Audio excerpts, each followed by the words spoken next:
I also grew up like competing horses, so I always kept my anxiety, Oh, there. wow. Is that your thing? You're a horse girl. I'm a horse girl. I was That's at the fair rodeo. warning to everyone. I was at the rodeo in Fort Worth last week with Lindsay. Oh, it's and, the best. and she was watching. She's like, yeah, Jen could really, she's a horse girl.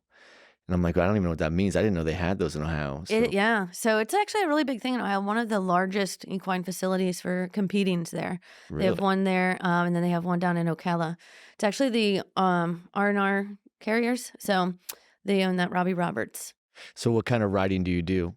So I grew up doing 3-day eventing and dressage. My daughter just finished up doing some hunter jumpers, and now she is doing dressage.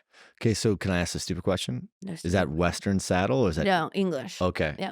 So we have the fancy hats and Yeah. all the fun jazz. Have you ever been just bucked off a horse?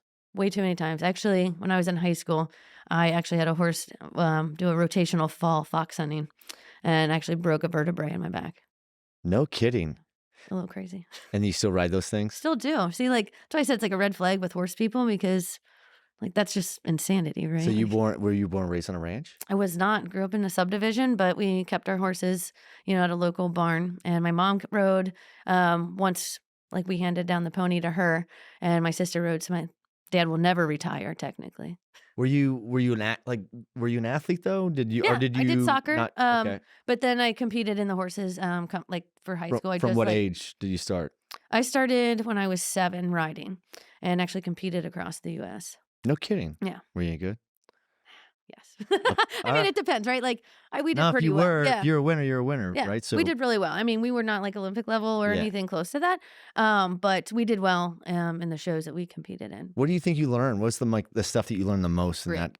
What is it? Grit. In what way? Unpackage that. Like not actually like the full dirt, but we get that too. But like you learn to like fail and fail and fail, and just keep coming back for more, right? And like someone told me one time, like, oh, well, how do you do with constructive criticism? And I was like, in work, I do great. I used to pay people to beat the crap out of me, with what I was messing up in writing. So like, I appreciate that kind of feedback. And so I did want my kids, my son doesn't do it, but he does baseball, but I wanted my daughter to continue into that because it teaches you to be tough. Like if you can control a 1,200-pound animal, coming into the office every day is a piece of cake.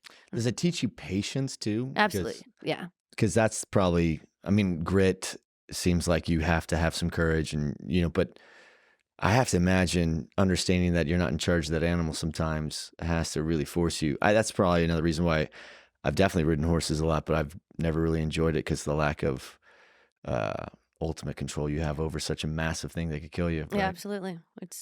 So what's your story? You still continue to ride to this day? Yeah. So I don't get as much time as I would like to, but the horse that we have now is actually the daughter of the horse I had growing up. So it's kind of like a cool story that like I had the mom, and then my daughter, has no way. The daughter. Yeah. So I was actually watching her ride the other day, and we just moved her to a new barn, which is actually the barn that I had my mare at growing up. And I was like, it looks just like, that's pretty cool. 20 years in the past.